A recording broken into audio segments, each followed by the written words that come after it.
भारत में वैक्सीनेशन का काम तेजी से चल रहा है और अब तक 6 लाख से ज्यादा फ्रंटलाइन वर्कर्स को वैक्सीन लगाई जा चुकी है। कोरोना के खिलाफ इस जंग में भारत कई देशों के लिए भी उम्मीद की किरण बनकर सामने आया है। संकट की घड़ी में जहां ज्यादातर देश अपनी हित की सोच रहे हैं, लेकिन भारत ने पड़ोसी देशों को भी कोरोना वैक्सीन भेजने का फैसला लिया है।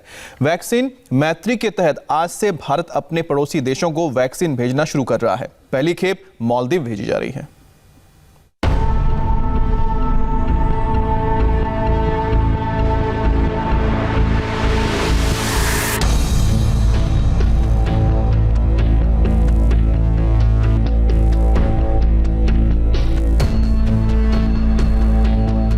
एक महामारी ने पूरी दुनिया को तोड़कर रख दिया।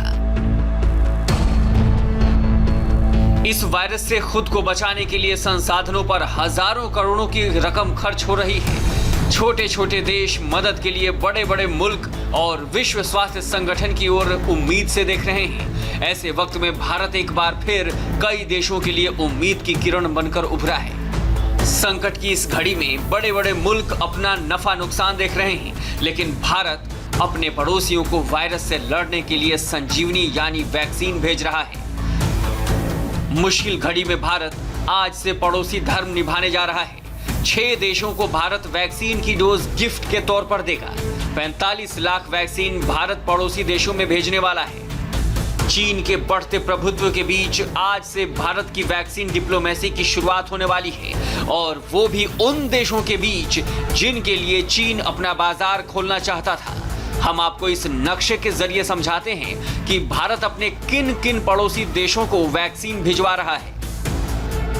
आज वैक्सीन की पहली खेप मालदीव भेजी जा रही है। मालदीव के अलावा भारत भूटान, नेपाल, बांग्लादेश, म्यांमार और सेशल्स जैसे पड़ोसी देशों को भी वैक्सीन भेजेगा, ताकि वहां की सरकार भी कोरोना वायरस के खिलाफ अपना वैक्सीनेशन अभियान शुरू कर सके।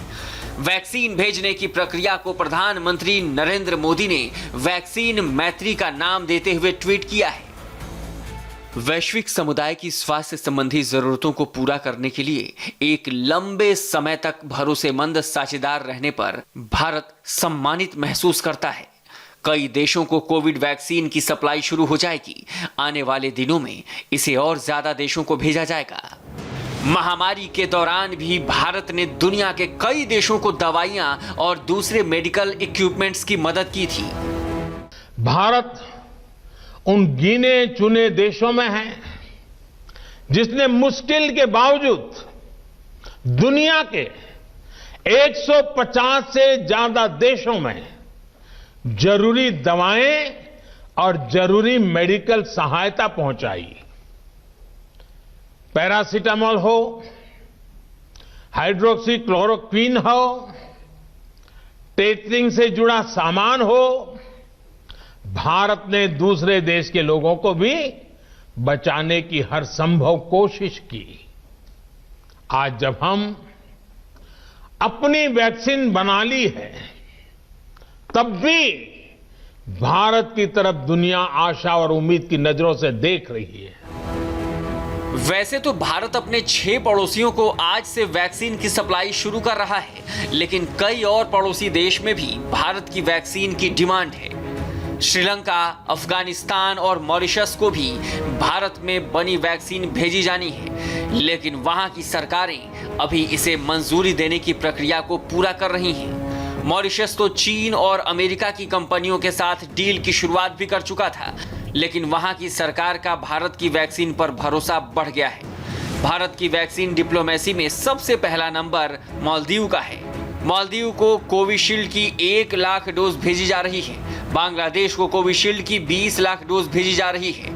ये वैक्सीन इन देशों को अनुदान सहायता के रूप में दी जाएगी। इसके बाद जिन देशों को जितनी डोज चाहिए, वो वैक्सीन बनाने वाली कंपनियों के साथ समझौता करेगी। पड़ोसी देशों के अलावा भारतीय वैक्सीन की डिमांड पूरी दुनिया में बढ़ रही है। ब्राजील, दक्षिण Africa, Philippines, Indonesia, Vietnam, Morocco, Cambodia, सऊदी अरब और मंगोलिया भी भारत से वैक्सीन की डिमांड कर चुके हैं। ब्राजील सरकार पहले ही भारत से वैक्सीन लाने के लिए विमान भेज चुकी है।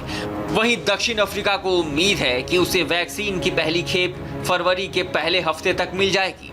कुल मिलाकर भारत इस वक्त दुनिया की उम्मीदों का केंद्र बन गया है।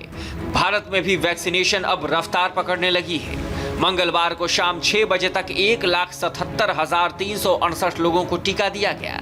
16 जनवरी को शुरू होने के बाद अब तक कुल 6,31,417 हेल्थ वर्कर्स को टीका लगाया जा चुका है। वहीं 9 लोगों में AEFI यानी साइड इफेक्ट की शिकायत सामने आई है। देश में 4,54,049 लोगों का इम्यूनाइजेशन हो चुका है कोविड-19 वैक्सीन्स के द्वारा। 4,54,000 odd people have been immunized till early morning today. So this does not include the figures of immunization that is happening as we speak. Active cases after 7 months have come down to 2 lakhs and declining. देश में जो active cases की संख्या है ये वो लोग हैं जो अस्पतालों में हैं या घरों में हैं डॉक्टरी निगरानी के अंतर्गत। इनकी संख्या 2 लाख हो गई है और ये लगातार घट रही है। ये 7 महीने के बाद हुआ है। वैक्सीनेशन की रफ्तार जैसे जैसे तेज हो रही है, कोरोना की इस लड़ाई में भारत और मजबूत होता जा रहा है। और सिर्फ भारत ही नहीं, भारत ने तय किया है कि वो अपने साथ साथ अपने पड़ोसी मुल्कों की भी हिफाजत करेगा। सबको भारत की वैक्सीन का बेसब्री से इंतजार है ताकि इस वायरस का अंत हो सके, जिसकी वजह से लाखों लोगों की मौत हुई है, जिसकी वजह से लाखों लोगों ने अपने प्राण गंवाए और दुनिया की अर्थव्यवस्था आसमान से जमीन पर आ गई।